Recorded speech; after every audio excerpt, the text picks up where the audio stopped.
When you buy a new home, you expect everything to be done right. New materials, modern systems, and top quality construction. But what many homeowners don't realize is that even brand new homes or recently built homes can come with issues caused by rushed work, poor design decisions, or builders cutting corners to save time and money.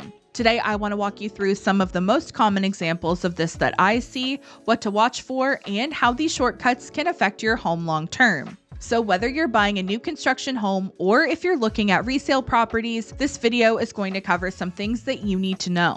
My name is Jessie McClellan and I'm a realtor here in Durham region. If you'd like to stay up to date on everything happening in our local real estate market and see videos like this one where I help educate you on the process and things to look out for, then please subscribe to the channel and hit the like button to help me reach more people like you. And if you have any questions after you watch this video, you can always use the link in the description to book a call with me to get those questions answered about our market or buying a home here. Let's start with something simple but surprisingly common, the electrical panel being installed in the garage.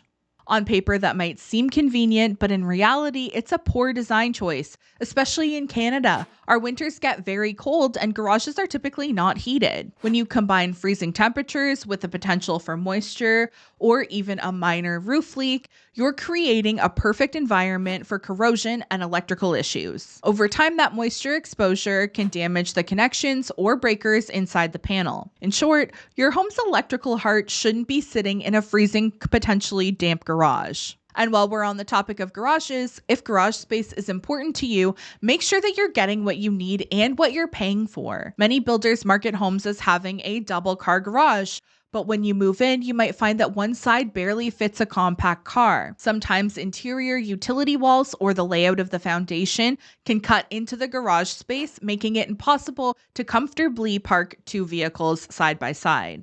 So before you buy, check the clear width between the walls and the space at the garage door, not just the label on the floor plan. Next up is the roofing. Most new homes are built using cheap asphalt shingles, and while they look fine at first, they typically last only around 12 years. Builders use them because they're affordable and easy to install, but homeowners often assume a new roof means they're set for decades, especially because shingles are often talked about in terms of a 20, 30, 40, or 50-year shingle. However, those lifespans only talk about how long the shingles could last under perfect weather conditions. And I can tell you for a fact that here in Canada, we do not have perfect weather. So at best, you usually get about 80% of that lifespan, and that's assuming competent installation and regular maintenance. So being set for decades is likely never going to happen with a basic builder shingle. If you're planning to stay in your home long term, it may be worth upgrading to architectural shingles, which offer better durability, longevity, and protection against the tougher Canadian climate.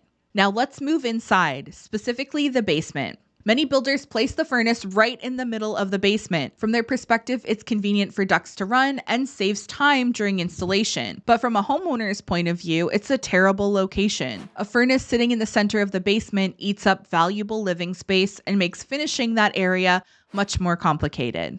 Builders can often take the path of least resistance, even to the detriment of buyers. When they drop your HVAC equipment right in the middle of the basement, it's not because that's the best long-term design choice. It's because it minimizes the amount of ductwork and labor required. It's efficient for them, not for you. If you ever plan to finish your basement, that location can cost you thousands in extra framing and rerouting later should you decide to move it. Otherwise, you're left with trying to work around it, which usually results in having a less functional layout.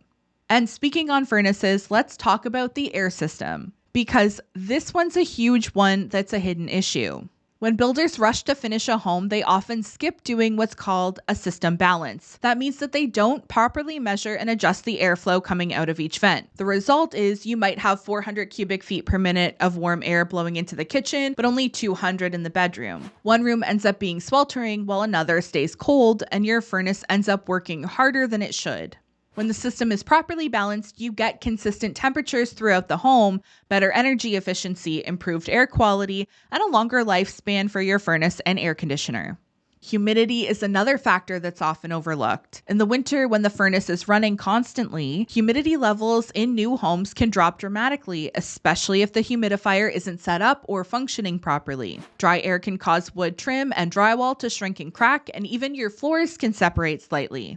Homeowners are often told that these cracks are normal settling, but in reality, they're often the result of poor humidity control and improper HVAC setup that could have been avoided entirely. And if the home that you purchase doesn't have one installed at all, it's usually between $300 and $800 to put one in, but can make a big difference. Now let's look at what's behind your walls. Insulation and vapor barriers play an important role in keeping a home energy efficient and dry. But when builders are in a hurry to close up a basement or meet a deadline, they sometimes install the plastic vapor barrier before the concrete foundation has fully dried. This traps moisture behind the insulation, and over time this can lead to mold, mildew, and even hidden cracks in the concrete that go unnoticed until they become bigger problems. And even when those cracks do appear, the standards set by Terrion's construction performance guidelines are surprisingly lenient. Terrion is the organization that administers the new home warranty program in Ontario, and according to them, a builder can deliver a floor that's out of level by as much as 5/8 of an inch over 12 feet.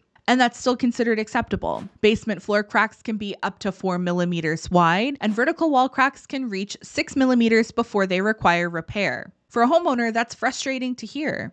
These standards exist to give builders some leeway, but they often leave homeowners feeling stuck with flaws that just don't seem right in a brand new home. Before you even consider buying from a builder, make sure that they are Terrion registered and check their claim history. Terrion tracks warranty claims and disputes, so if a builder has a long list of unresolved complaints or frequent warranty claims, that's probably going to be a big red flag.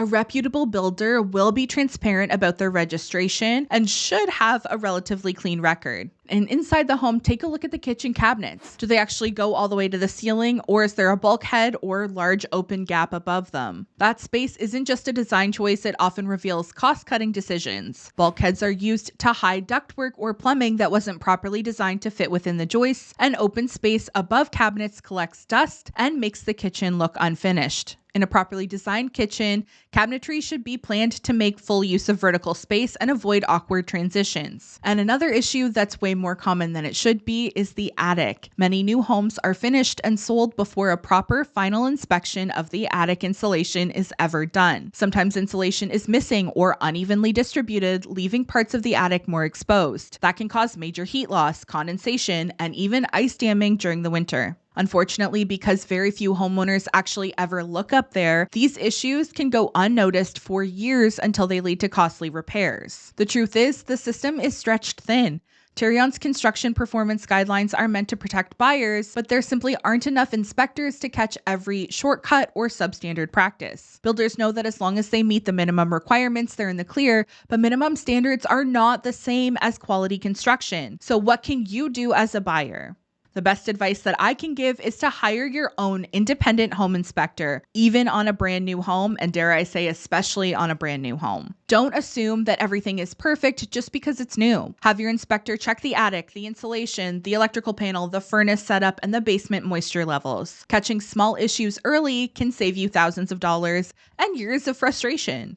I'm by no means saying that all builders are cheap or bad. In fact, I see great homes all the time, and I know that there are plenty who take pride in their craftsmanship, who go above and beyond code, and are really focused on the end user of their product, how you, the consumer, is going to use and enjoy the home. But as a homeowner, it's important to go in with your eyes open and understand that brand new does not always mean built right. If you found this information helpful, make sure to like this video and subscribe for honest insights into our real estate market and the process of buying or selling a home. And if you have questions about buying or selling a home here in Durham region, or you just want a recommendation for a great home inspector, use the link in the description to book a call with me.